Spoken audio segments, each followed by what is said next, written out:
दिल्लीतील लाल किल्ला स्फोट प्रकरणी अकोल्यामध्ये संशयित युवकाला ताब्यात घेतलेलं होतं। दिल्ली स्फोटामध्ये सहभाग असल्याच्या संशयावरून तरुणाची पोलिसांकडून चौकशी करण्यात आली आहे। स्फोटाच्या आधी संशयित तरुण अचानक अकोल्यातून गायब झाला। संशयिताचं मोबाईल लोकेशन बॉम्बस्फोटाच्या दिवशी दिल्ली परिसरामधलं दिसलं। युवकाचा प्रत्यक्ष संबंध आहे का, कुणाच्या संपर्कात होता का याची चौकशी सुद्धा पोलिसांकडून केली जाते। 10 तासांच्या चौकशीनंतर पोलिसांनी या तरुणाला सोडून दिलाय। सुमारे 10 तास या युवकाची चौकशी केली, मात्र पोलिसांना या चौकशीच्या दरम्यान कोणतीही संशयित बाब समोर न आल्यानं या युवकाला सोडून देण्यात आलाय। महत्त्वाची अपडेट म्हणावी लागेल। 10 तास या युवकाची चौकशी झालेली होती, मात्र या चौकशी दरम्यान काहीही पोलिसांच्या हाती लागलेलं नाही। त्यामुळे या संशयित तरुणाला पोलिसांनी सोडून दिले।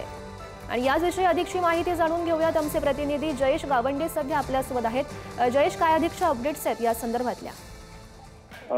दिल्ली येथे जेव्हा बॉम्बस्फोट झाला तेव्हा हा युवक तिथे होता आणि त्यानंतर अकोला पोलिसांना याची माहिती मिळाली। अकोला पोलिसांनी त्याला ताब्यात घेतलं आणि त्याची 8 ते 10 तास चौकशी केल्याची माहिती आहे।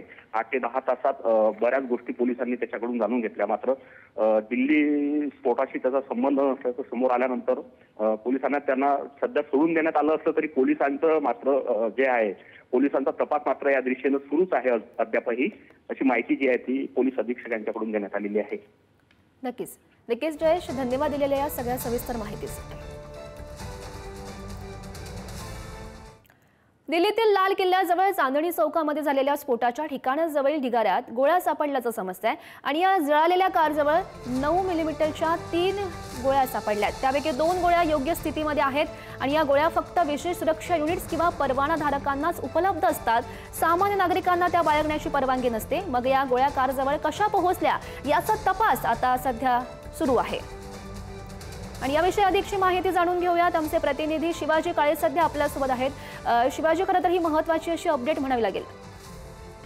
अगदीच खऱ्या अर्थानं या सगळ्या संदर्भामध्ये आता चर्चा होणं गरजेचं आहे आणि तपास होणं गरजेचं आहे। कारण जर आपण पाहिलं तर अशा पद्धतीच्या गोळ्या सापडलेल्या आहेत, एकतर त्या कोणत्या अधिकाऱ्यानं तपासादरम्यान त्या ठिकाणी पडलेल्या होत्या का, हा एक प्रश्न आहे। कारण जिवंत गोळ्या आहेत या, आणि सगळ्यात महत्त्वाचं म्हणजे ज्या ठिकाणी कारचा स्फोट झालाय त्याच ठिकाणी ह्या गोळ्या आल्या। त्यामुळं एकतर या एखाद्या अधिकाऱ्याच्या, कारण दोन्ही बाजूने पोलीस स्टेशन आहे, त्या पोलीस स्टेशन मधील एखाद्या अधिकाऱ्याच्या गोळ्या गहाळ झाल्या आहेत का याचा तपास करण्यासाठी सांगण्यात आलंय। किंवा या सगळ्या प्रकरणामध्ये जर तसं नसेल तर या सगळ्या प्रकरणाला वेगळं वळण लावू शकतं।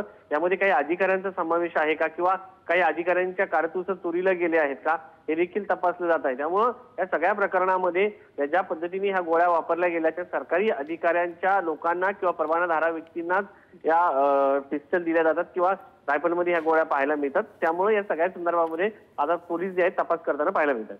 नक्कीच शिवाजी, खरं तर चौकशी दरम्यान नेमकी काय माहिती समोर येते हे बघणं महत्त्वाचं असेल। धन्यवाद दिलेल्या सगळ्या सविस्तर